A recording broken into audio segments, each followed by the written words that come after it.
Unified 911, anong matutulong namin sa'yo? Anya ti maitulong mi ken kapo. Anong may tatabang ko sa Unsay imo? akong ikatabang nimo? Ngini makadabang na misal ka no. Sa anumang wika o dialekto, may tulong na darating sa iyo.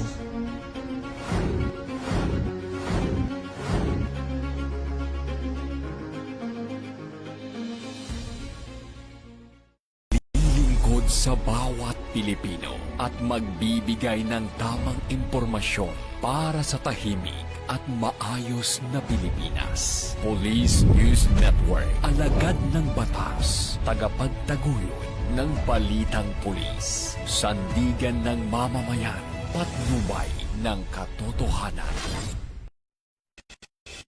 La Campo Crame, maghahatid ng pinakahuling kaganapan at nagbabagang balita. Ito ang PNN Police News Network. At ngayon, ang inyong mga tagapagbalita. Magandang araw, bagong Pilipinas. Ako ang inyong alagad ng batas, tagataguyod ng Balitang Pulis, Patrolwoman Sari Bernales. Maghahatid sa inyo ng tamang balita, kwento ng pulis at serbisyo para sa mamamayan. At ito ang PNP News Online, ang pangunahing balita ng Police News Network, alagad ng batas, tagataguyod ng Balitang Pulis.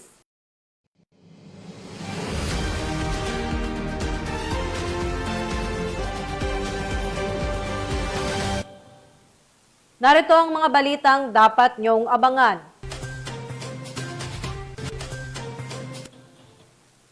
Dalawang individual na kumpiskahan ng 16 na milyong piso sa Zamboanga.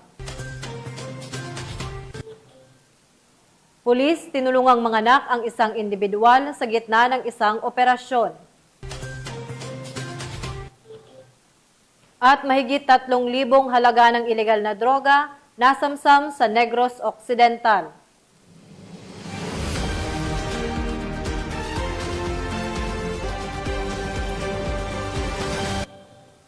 Narito ang mga balitang hatid ng ating PNN correspondents mula sa iba't ibang panig ng bansa.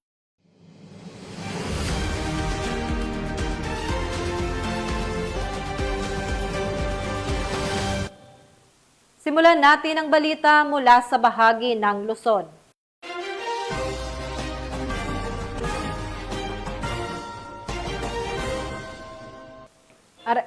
Arestado ang isang top 1 most wanted person sa isinagawang operasyon dahil sa kasong paglabag sa Republic Act 7610 o Special Protection of Children Against Abuse, Exploitation and Discrimination Act sa Sual, Pangasinan. Police Corporal Joanna Marie de los Santos sa balita. Arestado ang babaeng ito na tinaguri ang top 1 most wanted person sa ikinasang joint operation ng Sual Municipal Police Station, Banban Municipal Police Station, Tarlac at Maritime Police Station sa Barangay Kamagsingalan, Sual, Pangasinan. Kinilala ni Police Captain John C. Ramos, officer in charge ng Sual MPS, ang suspect sa pangalang Marie, 36 anyos, isang housewife at residente ng nasabing barangay. Siya ay inaresto sa bisa ng warrant of arrest na nilagda ni Honorable Sara Bacolod Vidania de los Santos, presiding judge ng Regional Trial Court, 3rd Judicial Court, Branch 109, Capas, Tarlac. Haharap ang suspect sa kasong paglabag sa Republic Act 7610 o Special Protection of Children Against Abuse, Exploitation and Discrimination Act sa ilalim ng Criminal Case Number L-9770 na may itinakdang piyansa na 80,000 pesos. Matapos mahuli, agad na isinailalim ang suspect sa physical at medical examination bago tuluyang dalhin sa kustodiya ng Sual MPS para sa tamang disposisyon. Tiniyak naman ng pulisya na magpapatuloy ang kanilang masinsinang operasyon laban sa mga wanted persons upang mapangalagaan ang kapayapaan at kaligtasan ng komunidad. Mula dito sa Ilocos Region, ako ang inyong PNN correspondent, Police Corporal Joanna Marie de los Santos, alagad ng batas, tagataguyod ng Balitang Pulis. Maraming salamat, Police Corporal de los Santos. Habang nasa gitna ng emergency rescue operation, isang pulis ang tumulong sa panganganak ng isang residente sa sitio Alicabok, Barangay Orani, Bataan, sa isang hindi malilimutang eksena ng kabutihan at malasakit. Ang balitang hatid ni Patrolwoman Jilly Peña. Handaan ng pamunuan ng Police Regional Office 3 ang ikatatlo na yugto ng National Simultaneous Earthquake Drill 2025 na kung saan nilahukan ng bawat kapulisan dito. Sa layuning mas paigtingin ang kahandaan ng bawat kawani sa oras ng sakuna, matagumpay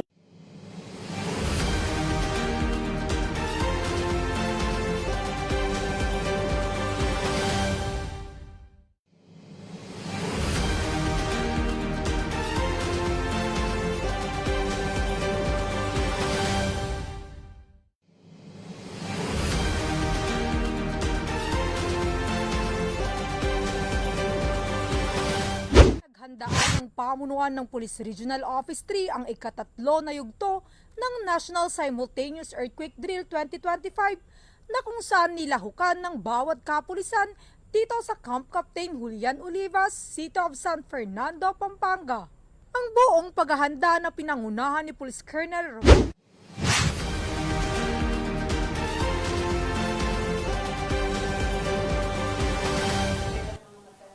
Hindi na nakapalagpas sa mga otoridad ang isang lalaking nakatalagang regional most wanted person sa isinagawang manhunt operation sa Barangay San Jose, Antipolo City. Ibabalita yan ni Patrolwoman Jevy Marie Famoso. Ang ikaapat sa provincial level most wanted person matapos ang ikinasang operasyon ng tracker team ng Antipolo Component City Police Station sa Barangay San Jose, Antipolo City. Kinilala ang suspect sa alias na Fredo, 43 anyos, residente ng naturang barangay. Inaresto siya sa bisa ng warrant of arrest para sa 3 bilang ng acts of lasciviousness na may kaugnayan sa Republic Act 7610 o Special Protection of Children Against Abuse, Exploitation and Discrimination Act. Ang warrant ay inilabas ng Family Court Branch 17 sa Antipolo City na may nakalaang 200,000 piso na piyansa sa bawat kaso. Matapos maaresto, agad na ipinaalam sa akusado ang kanyang mga karapatan at dinala sa kustodiya ng Antipolo Component City Police Station. Ang kopya ng warrant ay kaagad ding isinumiti sa korte. Ang matagumpay na operasyon ay bahagi ng pinaigting na kampanya ng Rizal Police laban sa mga most wanted persons at kriminalidad upang mapanatili ang kapayapaan at kaligtasan sa lalawigan. Mula dito sa Calabarzon, ako ang inyong Police News Network Correspondent, Patrolwoman Jevy Marie Famoso, alagad ng batas, tagataguyod ng Balitang Pulis. Maraming salamat, Patrolwoman Famoso. Sama-samang nakilahok ang iba't ibang unit ng pambansang pulisya sa isinagawang nationwide simultaneous earthquake drill na layong palakasin ang kahandaan ng mga mamamayan sa oras ng sakuna. Ang balita hatid ng ating mga PNN correspondent. sa layuning mas paigtingin ang kahandaan ng bawat kawani sa oras ng sakuna, matagumpay na isinagawa ang 3rd Quarter National Simultaneous Earthquake Drill sa Police Regional Office 2 nitong hapon ng ika-11 ng Setyembre taong kasalukuyan. Pinangunahan ni Police Colonel Alberto Calimag, Chief Regional Community Affairs and Development Division, katuwang ang Bureau of Fire Protection sa naturang aktibidad na nilahukan ng mga tauhan ng Pro 2. Kasama sa ginanap na earthquake drill ang pagpapatunog ng alarma bilang hudyat ng simulation, ang pagsasagawa ng duck, cover and hold ng mga personnel, at ang agarang paglikas patungo sa itinalagang evacuation area. Sinundan ito ng maayos na accounting ng mga tauhan upang matiyak na ligtas at kumpleto ang lahat. Nagbigay rin ng critics and assessment ang BFP personnel sa ginawang drill upang mapahusay pa ang mga pamamaraan at masiguro ang mabilis at organisadong aksyon ng Pro 2 sakaling maranasan ang aktwal na lindol. Binigyang diin naman ni Police Colonel Calimag na ang naturang pagsasanay ay hindi lamang formalidad kundi isang mahalagang paalala na ang kahandaan at disiplina ang susi upang mapangalagaan ang buhay at kaligtasan ng bawat isa. Anya, mahalagang manatiling alerto at laging handa upang makaiwas sa trahedya at upang masiguro ang kaligtasan ng komunidad na ating pinaglilingkuran.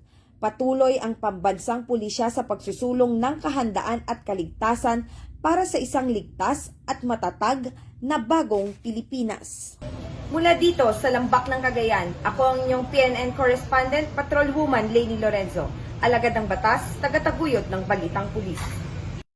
Ang Police Regional Office 5 o PRO 5 sa isinagawang third quarter nationwide simultaneous earthquake drill na ginanap nitong September 11 taong kasalukuyan, ganap na alas 4 ng hapon sa Camp General Simeon Ola, Legazpi City. Sa pangunguna ng Regional Director at aktibong partisipasyon ng mga tauhan mula sa iba't ibang unit sa ilalim ng PRO 5, sabay-sabay nilang isinagawa ang mga kaukulang hakbang sa panahon ng drill, gaya ng duck, cover and hold, bilang bahagi ng pagpapakita ng kanilang kahandaan sa mga pagharap sa mga sakunang maaaring maganap, partikular na ang lindol. Ayon sa pamunuan ng PRO 5, ang aktibidad ay bahagi ng pinaigting na hakbangin upang masukat, mapabuti at lalo pang mapalakas ang kakayahan ng kapulisan sa disaster preparedness at emergency response. Bahagi rin ito ng masusing paghahanda upang matiyak ang kaligtasan hindi lamang ng kanilang hanay, kundi pati na rin ng mamamayang kanilang pinaglilingkuran sa buong rehiyong Bicol. Ang PRO 5 ay patuloy na nakikisa sa mga pambansang inisyatibo na may kinalaman sa kahandaan at sa kalamidad bilang bahagi ng kanilang advokasya para sa isang ligtas, matatag at maayos na komunidad. Dito sa Legazpi City, Albay, ako ang inyong PNN Correspondent Police Staff Sergeant Quintana, alagad ng batas, tagataguyod ng Balitang Pulis. Matagumpay na isinagawa ng Police Regional Office Bar sa pangunguna ni Police Brigadier General Jason C. Guzman, Regional Director, ang third quarter National Simultaneous Earthquake Drill 2025 sa Camp Brigadier General Saripada kay Pindaton, Parang, Maguindanao del Norte. Nito lamang ika-11 ng Setyembre taong kasalukuyan. Sa pakikipagtulungan ng Bureau of Fire Protection Bar at ng Local Disaster Risk Reduction and Management Office, nakatuon ito sa pagpapalakas ng kahandaan at kakayahan sa pagtugon sa sakuna. Ito ay nagpapakita ng tamang pagsasagawa ng duck, cover and hold na mahalaga upang maiwasan ang mga pinsala sa panahon ng lindol. Kasama rin sa aktibidad ang mga pagsasanay sa post-earthquake scenario gaya ng search and rescue operations at medical response upang mapahusay ang koordinasyon ng mga ahensya. Bahagi ng nationwide drill na ito na mas mahalaga na kampanya para ihanda ang mga komunidad upang mabawasan ang panganib sa mga lindol at mga posibleng biktima. Pinagtibay ng mga pagsasanay ang mga kaalaman at kasanayan na kailangan para mabisang harapin ang mga sitwasyon ng sakuna. Ang aktibong pakikilahok ng ProBar, BFP Bar at iba pang sangay ng gobyerno ay nagpapatunay na nagkakaisang pagsisikap ng mga ahensya ng gobyerno upang tiyakin ang kaligtasan ng komunidad at kahandaan sa panahon ng emerhensya. Ang inisyatibong ito ay kakibat ng pambansang pananaw ng bagong Pilipinas tungo sa mas ligtas at mas handang bansa laban sa mga sakuna.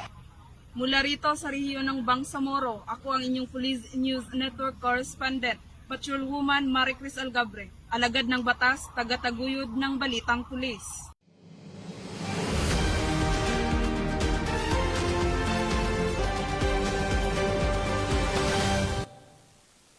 Habang nasa gitna ng emergency rescue operation, isang pulis ang tumulong sa panganganak ng isang residente sa Sitio Alicabok, Barangay Orani, Bataan, sa isang hindi malilimutang eksena ng kabutihan at malasakit. Ang balitang hatid ni Patrolwoman Jilly Peña. Isang hindi malilimutang eksena ng kabayanihan at malasakit ang naganap sa Sitio Alicabok, Barangay Bayan, Orani, Bataan nitong Miyerkules, ika-10 ng Setyembre matapos tumulong sa panganganak ang isang pulis habang nasa gitna ng emergency rescue operation. Kinilala ni Police Colonel Marites A. Salvadora, Provincial Director ng Bataan Police Provincial Office, ang pulis bilang si Police Master Sergeant Ronald Imperial, miyembro ng Orani Municipal Police Station. Ayon sa ulat, nakatanggap ng tawag mula sa 911 ang Orani MPS tungkol sa isang buntis na nangangailangan ng agarang tulong. Agad na rumesponde ang Mobile 1 team na pinamunuan ni PMSG Imperial at natagpuan ang isang 30 anyos na babae na may kapansanan sa pag-iisip na nagsisimula ng manganak sa ilalim ng puno. Sa kabila ng tensyon at panganib ng sitwasyon, ipinamalas ni PMSG Imperial ang kanyang kahusayan at malasakit. Gamit ang kanyang dating propesyon bilang registered nurse, maagap niyang tinulungan ang ina hanggang sa ligtas na maisilang ang isang malusog na sanggol na babae. Maingat niyang pinutol ang pusod at tiniyak ang kaligtasan ng mag-ina hanggang sa maihatid ang mga ito sa mas ligtas na lugar. Lubos na humanga ang mga residente sa pinakitang malasakit ng mga kapulisan na nagpapatunay na ang kanilang serbisyo ay higit pa sa pagpapanatili ng kaayusan at paglaban sa kriminalidad. Ito rin ay tunay na serbisyo sa kapwa at sa buhay. Pinuri rin ni Police Brigadier General Ponce Rogelio I. Peñones Jr., Regional Director ng Police Regional Office 3, ang kabayanihang ipinamalas ni PMSG Imperial at ng kanyang grupo. Sa pangyayaring ito, muling napatunayan na ang tunay na diwa ng pagiging alagad ng batas ay hindi lamang nakikita sa uniforme o armas, kundi sa pusong handang magbigay ng buhay at pag-asa sa kapwa. Mula dito sa Police Regional Office 3, ako ang inyong PNN Correspondent, Patrolwoman Jilly Advincula Peña, alagad ng batas, tagataguyod ng Balitang Pulis. At para naman sa ating breaking news, nakahanda na ang 2,550 na kapulisan na ipapakalat sa buong Metro Manila para sa nakaabang na Black Protest bukas, September 13, 2025. Pinaghahandaan ng mga otoridad ang posibleng pagtitipon ng mga magpoprotesta upang matiyak ang kaligtasan ng lahat at maiwasan ang anumang kaguluhan. Kaya naman pinapaalalahanan ang bawat mamamayan na iwasan ang mga lugar na apektado ng protesta at sumunod sa mga tagubili ng pulis at lokal na government units. Mag-ingat sa pagbiyahe at magplano ng maaga upang maiwasan ang pagkaantala. Para sa mga motorista, asahan ang posibleng road rerouting at traffic dahil sa ilang bahagi ng Metro Manila. Updates, sundan ng mga opisyal na social media accounts ng PNP at lokal na pamahalaan.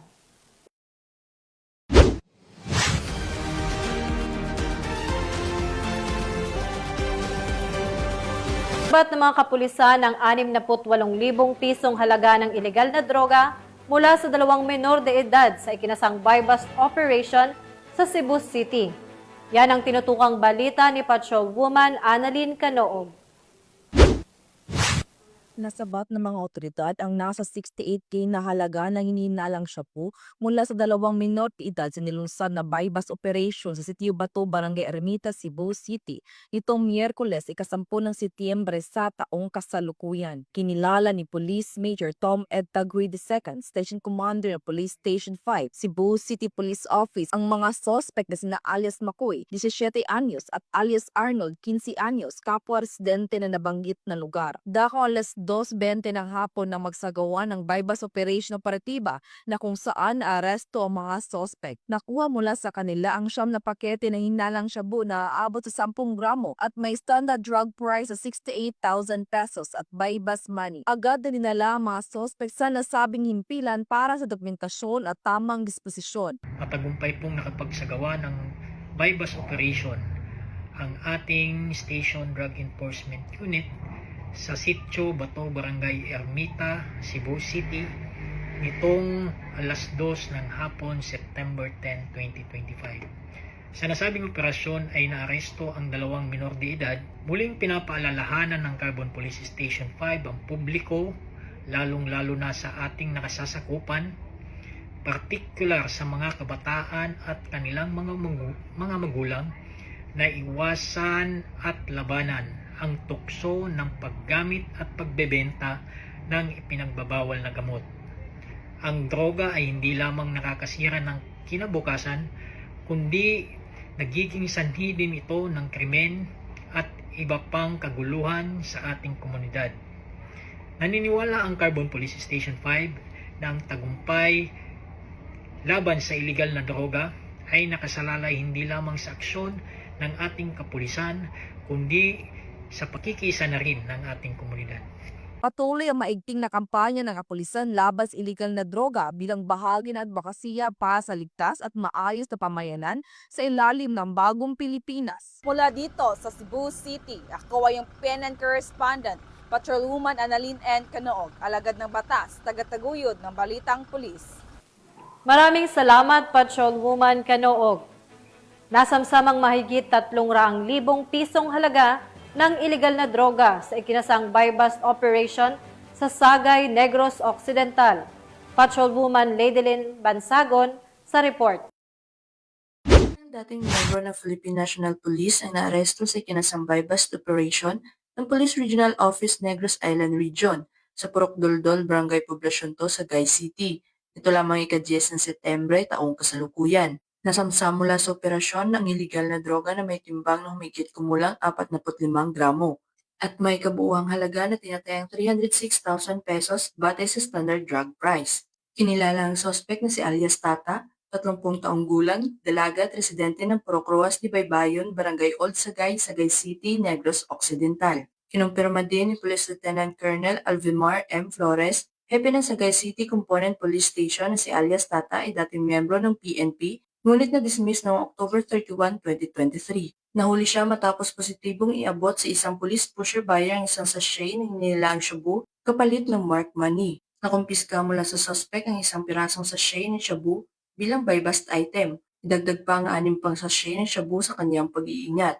Isang pirasong 1,000 peso bill bilang buy-bust money at isang unit ng caliber .45 na baril na may 5 bala. Ang mga nakumpiskang droga at baril ay sinumite sa Negros Occidental Provincial Forensic Unit para sa pagsusuri, habang ang suspect ay nasa kustudiya ng Sagay City Component Police Station para sa kaukulang dokumentasyon at disposisyon. Nahaharap din ang suspetsado sa kasong paglabag sa RA 9165 o ang Comprehensive Dangerous Drugs Act of 2002. Sa pahayag naman ng Pro Negros Island Region, mas pinagtibay ng kanilang pamunuan ang patuloy at mas pinaigting na kampanya laban sa iligal na droga sa buong Negros Island Region. Patuloy nilang isinusulong ang mga proaktibo at tuloy-tuloy na operasyon upang buwagin ang mga sindikatong sangkot sa iligal na droga at tiyakin ang kaligtasan at kapayapaan ng mga pamayanan. Mula dito sa Police Regional Office 6, ako ang inyong Police News Network Correspondent, Patrolwoman Ladylin Bansagon, alagad ng batas, tagataguyod ng Balitang Pulis. Maraming salamat, Patrolwoman Bansagon.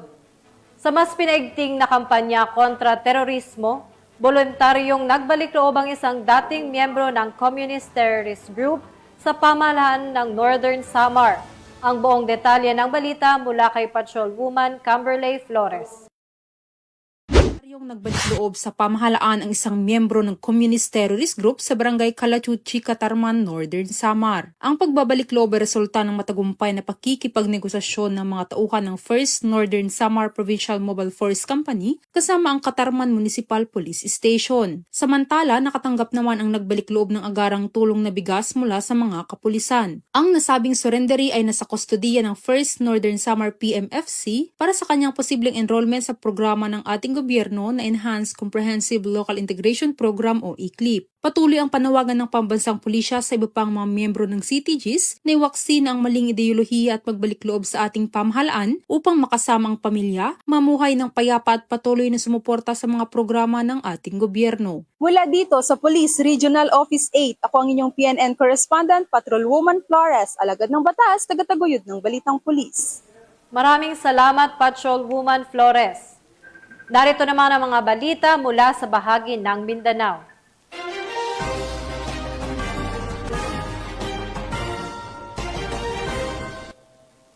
Naging matagumpay ang isinagawang anti-smuggling operation ng mga kapulisan sa Zamboanga na nagresulta sa pagkakahuli ng 2 individual at pagkakakumpiska ng 16 milyong piso.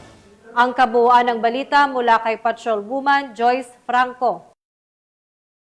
Ang 2 lalaki, kabilang ang isang pulis, matapos mahulihan ng mahigit 16 milyong halaga ng smuggled na sigarilyo sa isinagawang operasyon ng mga kapulisan ng Zamboanga City Police Station 4 Intelligence Section kasama ang 1st Special Operations Unit Maritime Group, Zamboanga City Maritime Police Station, Special Operation Team RMFB 9, S3 Battalion RMFB 9 at Tactical Support Company ni RMF Binay nitong madaling araw ng Setyembre 11, taong kasalukuyan sa Sitio Bactos, Barangay Talabaan, Zamboanga City. Kinilala ang mga naaresto na si alias Ben, 43 anyos, miyembro ng PNP na naka-assign sa Hulusulo at sinasabing may-ari ng mga smuggled na sigarilyo, at si Ernesto, 55 anyos, residente ng Barangay Divisoria, Zamboanga City, na siyang driver ng sasakyan. Na-recover mula sa kanila ang isang Isuzu Elf close van na may plakang KBF 2276 at may kargang 282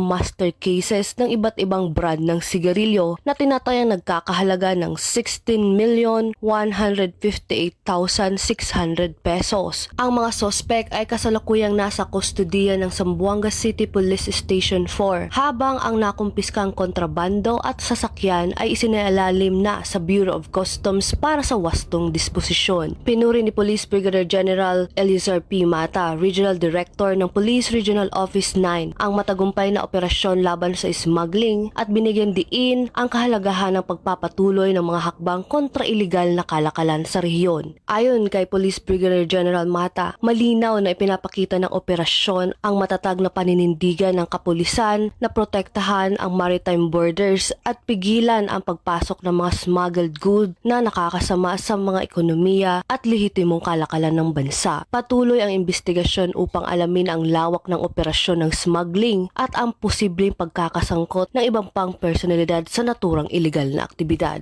Mula dito sa Zamboanga Peninsula, nagbabalita, ako ang inyong PNN correspondent, Patrolwoman Joyce Franco, alagad ng batas, tagataguyod ng balitang pulis. Maraming salamat, Patrolwoman Franco. Nahuli ng mga otoridad ang babaeng 37 anyos sa ikinasang operasyon sa Villanueva, Misamis Oriental at nahaharap sa kasong paglabag sa Republic Act 9165 o ang Comprehensive Dangerous Drugs Act of 2002. Nakibalita dyan si Patrolwoman Rhea May Sanchez. Isang bypass operation, ang isang 36 anyos na babae sa Purok Gis, Banban, Barangay Loc, Villanueva, Misamis Oriental. Ang naturang operasyon ay pinangunahan ni Police Major Francis Obregado, officer in charge ng Villanueva Municipal Police Station, kasama ang isang confidential agent at mga tauhan ng Villanueva Municipal Police Station. Na-recover mula sa suspect ang 11 gramong hinihinalang shabu na may standard drug price na 74,800 pesos at iba pang mga paraphernalia. Nasa kustodiya na ng kapulisan ang suspect kasama ang mga nakumpiskang ebidensya para sa kaukulang disposisyon at maharap sa kasong paglabag sa RA 9165 o Comprehensive Dangerous Drugs Act of 2002. Ang kapulisan ng Rehiyon 10 ay hindi titigil sa pagpapaigting kontra iligal na droga para sa seguridad at kaligtasan ng mamamayan. Mula dito sa Camp Capistrano, Busa, Cagayan de Oro City, ako ay inyong Police News Network correspondent, Patrolwoman Rhea May Sanchez, alagad ng batas, tagataguyod ng balitang pulis. Maraming salamat, Patrolwoman Sanchez. Nasa kote ang mahigit 100,000 pisong halaga ng shabu mula sa isang individual na tinaguriang top 5 high-value individual sa Davao City. Patrolwoman Shaira Rose Aquino, ibalita mo. Panglima sa listahan ng mga high-value individual sa lungsod matapos ang matagumpay na operasyon ng MAA Police Station kung saan ay nakumpiska sa operasyon ng tinatayang 15 gramo ng hinihinalang shabu na may kabuang halagang 102,000 pesos. Kinilala ang suspect sa alias na J, 32 anyos, residente ng Purok 13, Bugak, Barangay Maa, Davao City at isang recidivist o dati nang nahatulan sa kaparehong kaso. Nadakip siya sa isang buy-bust operation dakong alas 10:50 ng umaga ng Setyembre 11 sa Purok 42, Midland Village ng parehong barangay. Sa kasalukuyan, nasa kustodiya na ng MAA Police Station ang suspect at naharap sa kasong paglabag sa Section 5 at Section 11 ng Republic Act No. 9165 o ang Comprehensive Dangerous Drugs Act of 2002. Ang pagkakaaresto sa isang high-value individual ay nagpapakita ng patuloy na determinasyon ng kapulisan na tapusin ang operasyon ng iligal na droga sa lungsod.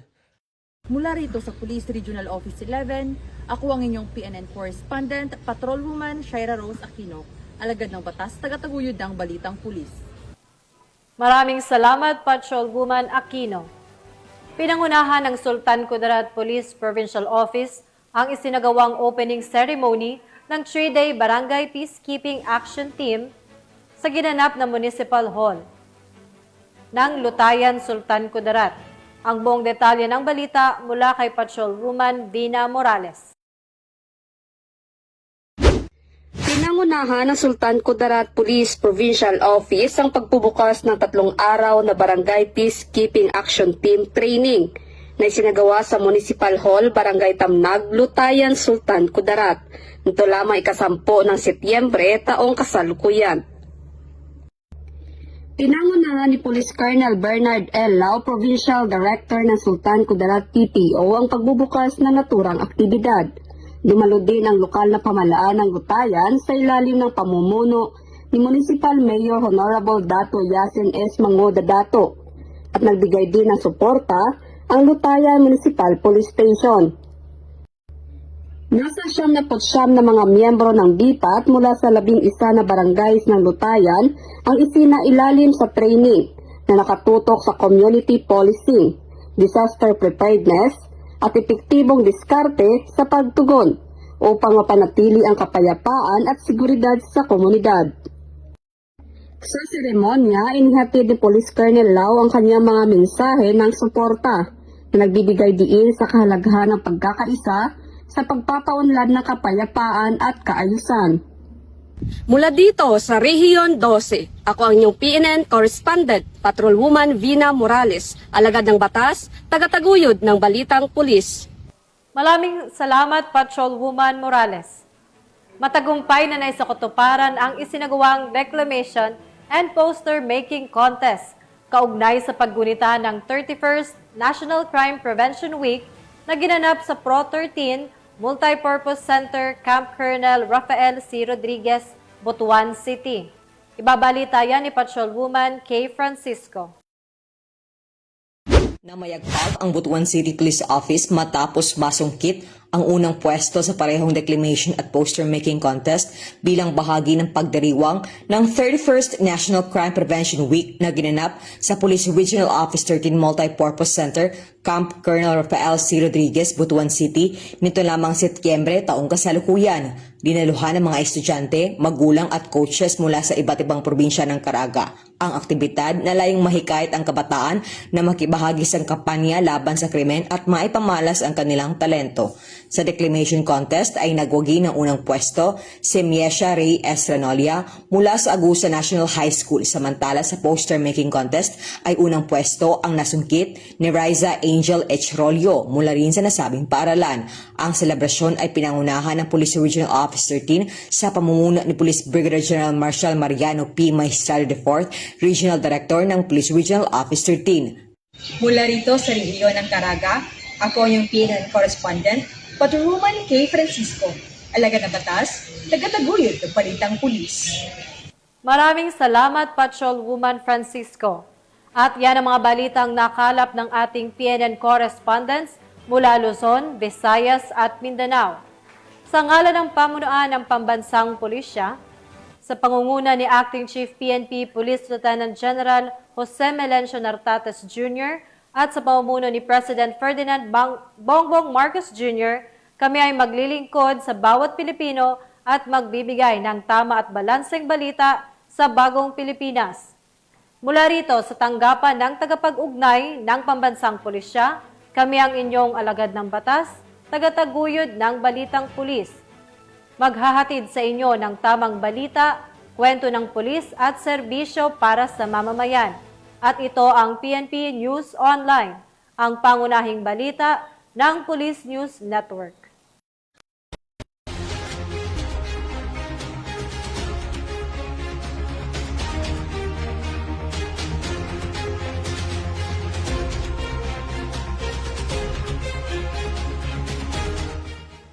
Police News Network, alagad ng batas, tagapagtaguyod ng balitang pulis.